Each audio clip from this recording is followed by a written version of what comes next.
नमस्ते, अभिवादन आपका इनोसेंट इन्वेस्टर के इस नए वीडियो में। दोस्तों बाजार की बात करते हैं। 15,577 कमाल की क्लोजिंग थी। ओपनिंग के संकेत भी कमाल के ही हैं।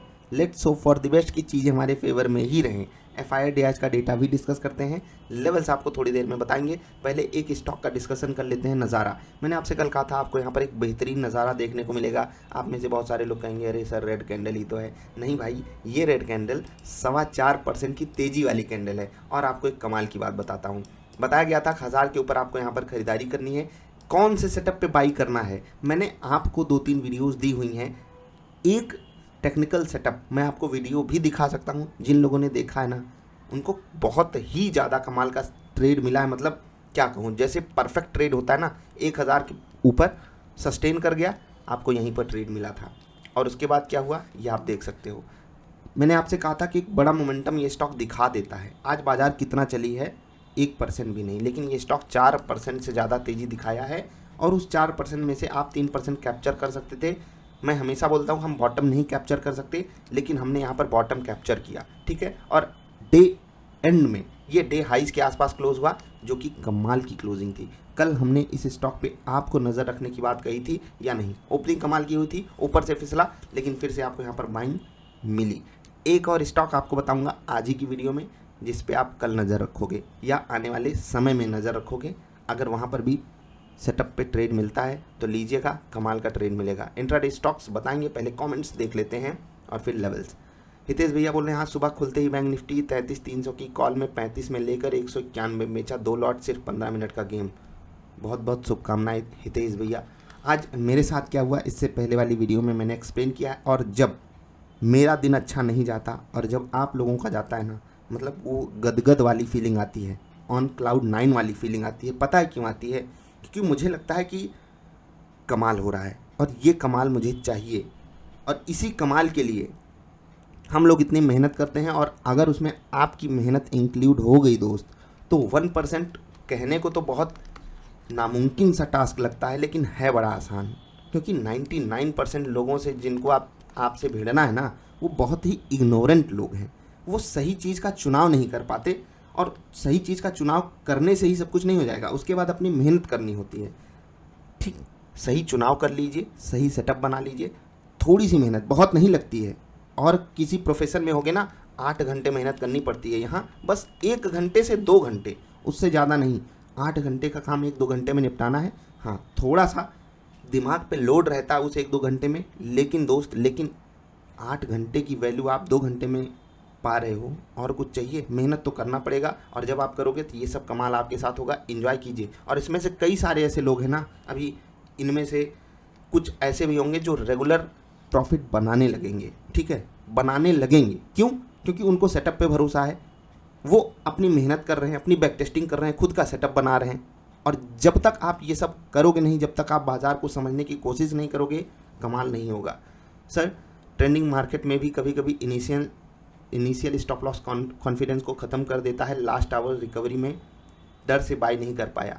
डर से, देखिए, आप डर से बाई नहीं कर पाए, मैं नॉलेज के कारण बाई नहीं कर। कहते हैं ना कि ज़्यादा नॉलेज कभी कभी खतरनाक होता है। मैं टेक्निकल चीज़ें देख रहा था और मुझे वहाँ पर लगा कि रिकवरी के चांसेस कम है। मुझे नहीं पता था कि बड़ी बाइंग आ जाएगी, वो भी बड़े प्लेयर्स की तरफ से। अगर ये चीज़ मुझे पता होती तो ऑफकोर्स सी बात है, मैं भी बाइंग कर लेता। तो आप डर के कारण नहीं बाई किए। और मैं क्यों नहीं बाई कर पाया, जबकि सब कुछ हमारे फेवर में था। लेवल भी कितना बेहतरीन, मतलब आज का जो लो बना, वो आपको कल की बाजार वाली वीडियो में लेवल बताया गया था, वहीं पर लो बना। सारी चीज़ें हमारे फेवर में थी, लेकिन एक ही चीज़ जो मतलब ज्ञान के रूप में हमारे सामने थे कि यार रिकवरी उतनी अच्छी पॉसिबल नहीं है, लेकिन हो गई। मार्केट बोलती है ना, आओ मैं अपना कारनामा करके दिखाती हूँ। तो ये सब होगा। डर तो बाज़ार का एक मतलब बहुत बड़ा मतलब इंग्रेडिएंट है, समझ लीजिए। और उस इंग्रेडिएंट के बिना मज़ा बेकार है। अगर डर नहीं होगा तो लोग सब यहीं पर आ जाएंगे यार, और फिर सब पैसा कमाने लगे, फिर कोई मज़ा नहीं आया ना। समझ गए ना मैं क्या कहना चाहता हूँ? सर, बीटा कैंडल पर ट्रेड्स इजीली मिल जाते हैं। बीटा कैंडल कमाल का ट्रेडिंग सेटअप है, कमाल का। और ऐसे ही आप भी कमाल की ट्रेडिंग सेटअप बनाने की कोशिश कीजिए, बैक टेस्टिंग कीजिए, मज़ा आएगा। OH सेटअप पर ट्रेड नहीं मिल पा रहे हैं। देखो, मैंने आपसे पहले ही कहा था OH सेटअप पर ट्रेड कम मिलते हैं, लेकिन जो मिलते हैं वो कमाल के ट्रेड्स मिलते हैं। समझ गए? तो बीटा कैंडल ज़्यादा ट्रेड के लिए है, OH कम, लेकिन कमाल के ट्रेड्स मिलते हैं। इंतज़ार का फल मीठा होता है। बाकी आप तो समझदार हो ही। मनीष भैया का ये था। उसके बाद सार्थक भैया बोल रहे हैं कि सर आपके लेवल से काफ़ी मदद मिलती है, मैं उनके बेसिस पे ऑप्शन डेटा के बेसिस पे ट्रेड करता हूँ, स्टॉप लॉस नहीं लगता पोजीशन को हेज करके। देखो हेज करना आपको आता है तो इससे कमाल की कुछ बात नहीं है। हेज पता है क्यों कमाल की बात है, क्योंकि पहली चीज़ जो मैं हमेशा बोलता हूँ कि गम नहीं कमाना है। हेजिंग में आपको पता है कि मार्केट चाहे ऊपर जाए चाहे नीचे जाए पैसा बनेगा, कम बनेगा लेकिन बनेगा ज़रूर। और जब ये वाला कॉन्फिडेंस आ जाता है ना तो आप मार्केट को मतलब एक कमाल के नज़रिए से देखते हो। अब आप में से बहुत सारे लोग पूछेंगे अगर ऐसा है तो सब क्यों नहीं कर लेते, क्योंकि वहाँ पर पेशेंस की ज़रूरत होती है। ठीक है, पेशेंस की ज़रूरत होती है कि आपको कभी कभी पूरे दिन, कभी कभी पूरे 2-4 दिन ट्रेड को रखना पड़ेगा। हेजिंग आपने की है तो आपको पेशेंटली वेट करना पड़ेगा। और फिर क्या होता है, बहुत सारे लोग बोलते हैं नहीं नहीं हमको तो 1 घंटे में चाहिए, जैसे ये भैया 15 मिनट। अब ये अगर हेजिंग पे जाएंगे तो ये हो सकता है ज़्यादा एडवांटेज ना उठा पाएँ। सार्थक भैया हेजिंग करके एडवांटेज उठा रहे हैं, तो अपने आप को, अपने टेस्ट को आपको पता करना पड़ेगा। उसके बाद एंजॉय कीजिए। मैं हर टेस्ट को ट्राई करने को बोलता हूँ, उसके बाद फिर सही चुनो। एयरटेल का ऐड याद है ना, समझ गए। चलिए, वीर अभिमन्यु भैया बोल रहे हैं बड़े प्लेयर्स ने आज सेलर्स की लंका लगा दी दोनों तरफ। बिल्कुल लगा दी। वीर अभिमन्यु क्या कमाल का नाम है। यहाँ पर अंग्रेजी की एक कहावत याद आती है, लास्ट लाफ करके, have the last laugh, have the last laugh. ठीक है, सर्च कीजिएगा ये जो कहावत है ये अंग्रेजी में क्या कहती है, अभिमन्यु से रिलेटेड है। मैं आपको समझा देता हूँ। देखो, अभिमन्यु के बारे में जिसको ना पता हो, मतलब क्या ही कहें, अभिमन्यु अंत तक लड़ा और हैव द लास्ट लाफ जैसे कहावत है ना अंग्रेजी में कि अंततः आखिरी हंसी आपकी, मतलब जीत आपकी। अभिमन्यु मारा गया लेकिन जीत गया। वो क्यों जीता था, भगवान ने भी कहा था कि उससे महान योद्धा नहीं होगा, क्योंकि वो एडवर्स कंडीशन, जो वर्स्ट से वर्स्ट कंडीशन हो सकती है, वहाँ पर भी हार नहीं माना। तो आपको भी यही बोलता हूँ ना कि जब भी मार्केट आपको झटके देती है तो वहाँ पर ऐसा मत सोचा करो मेरे ही साथ हो रहा है, बहुत लोगों के साथ हो रहा है, मेरे साथ हो रहा है तो आपके भी साथ होगा। ऑफकोर्स सी बात है, मार्केट सबका टेस्ट लेती है। मैं भी बच्चा, आप भी बच्चे, सबका टेस्ट हो रहा है। रवि भैया बोल रहे हैं आज मैंने सिर्फ मॉर्निंग में 15,487 के लेवल को ब्रेक कर रिटेस्ट करने पे लिया था और एसएल को ट्रेल करते करते 60 पॉइंट कैप्चर किया। शुभकामनाएं रवि भैया, आपको भी। देखो यार, आप लोग प्रॉफिट कमाए हो, मुझे तकलीफ हो रही है, क्या बताऊं। आज का दिन कॉस्ट पे नहीं जाना था पूरा। मतलब सोचिए कि बाजार जो है, मैं निफ्टी का चार्ट आपको दिखाता हूँ। बाजार जो लो बनाई आज का, आ जाओ भैया, बाजार लो बना रही थी और उस लो के आसपास अपना लेवल, उस लो के आसपास अपना लेवल, पूरी बाइंग की अपॉर्चुनिटी थी, पूरी की पूरी अपॉर्चुनिटी, जिसको मतलब क्या ये इससे बेहतरीन बाई सिग्नल कुछ मिलेगा, इससे बेहतरीन क्या मिलेगा। नीचे आपके पास सपोर्ट है, ऊपर बाई सिग्नल मिल रहा है, सब कुछ हमारे फेवर में था। बस वही है, ज्ञान थोड़ा सा यहाँ पर आज खतरा खेल गया, किस्मत नहीं सही थी। आप इसको किस्मत वाला फैक्टर कह सकते हो। इससे पहले वाली वीडियो में मैंने एक्सप्लेन किया है। तो नज़ारा जैसा कौन सा स्टॉक होगा आपको बताते हैं। पहले इन्फोसिस, इस पर नज़र रखिए, इंट्राडे ट्रेड। भारतीय Airtel intraday trade, SBI card, axis bank, IEX और जिंदाल स्टील, ये सब रहेंगे इंट्राडे ट्रेड करने वाले स्टॉक्स। यहाँ पर आपको कैसे ट्रेड करना है, व्हाट इज ट्रेडिंग सेटअप वाली वीडियो देखिए, खुद का सेटअप बनाइए, या फिर आप डबल आई ट्रेडर सेटअप के बारे में जानकारी ले सकते हो। अब जिस पे आपको कल नज़र रखनी है वो है स्टॉक लेटेंट व्यू। 2-3 लेवल्स में आपको यहाँ पर बताऊँगा, बहुत ध्यान से 320, 80, यहाँ से 1 रुपये ऊपर है, लेकिन ध्यान रखना 320, 80 एक बार ये क्लेम कर ले। उसके बाद आपका स्टॉप लॉस रहेगा 319, 20, 319.20, बहुत पास का स्टॉप लॉस है, बहुत पास का स्टॉप लॉस है।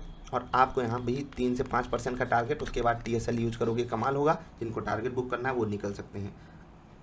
कैसे ट्रेड लेना है, सेटअप वाली वीडियो देखिए, मैंने आपको दिया हुआ है सेटअप। ढूंढना आपका काम है, मैं आपको नहीं दूंगा, मुझे व्यूज़ नहीं चाहिए, ठीक है, आपकी मेहनत चाहिए। आप मेहनत करो, कमाल होगा। नहीं करोगे, करते रहो बवाल, मेरा क्या जाता है इसमें, तेरा ही घाटा, ठीक है।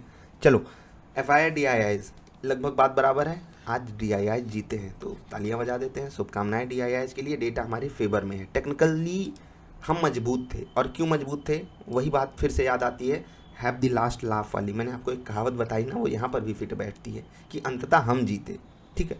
बुल्स ने मेहनत करी, उसके बाद क्या हुआ, उनको पटक दिया गया, लेकिन उसके बाद लास्ट लाफ किसके फेवर में गई, आखिरी में कौन हंसा, कौन जीता, बुल्स जीते। और बुल्स ने जो अपनी जीत थी 15,558 पे क्लोजिंग करा के, मतलब ये बहुत बड़ा लेवल था। 558 का लेवल मैंने आपको कल बताया था, इसके ऊपर बाजार क्लोज हुई, टेक्निकली हम स्ट्रांग हो गए। अब अमेरिका से हमारे लिए फेवरेबल डेटा है। अभी सिंगापुर वाली निफ्टी लगभग 70 पॉइंट ऊपर ट्रेड कर रही है। हम फ्लैट भी खुलें कोई दिक्कत नहीं है, लेकिन ऊपर आपके लिए रेजिस्टेंस है। ओवरऑल मार्केट में जो इन्फ्लेशन का डेंट है, जैसे कि कल भी मैंने आपको आर्टिकल के थ्रू बताने की कोशिश की थी, वो हमको झेलना ही पड़ेगा।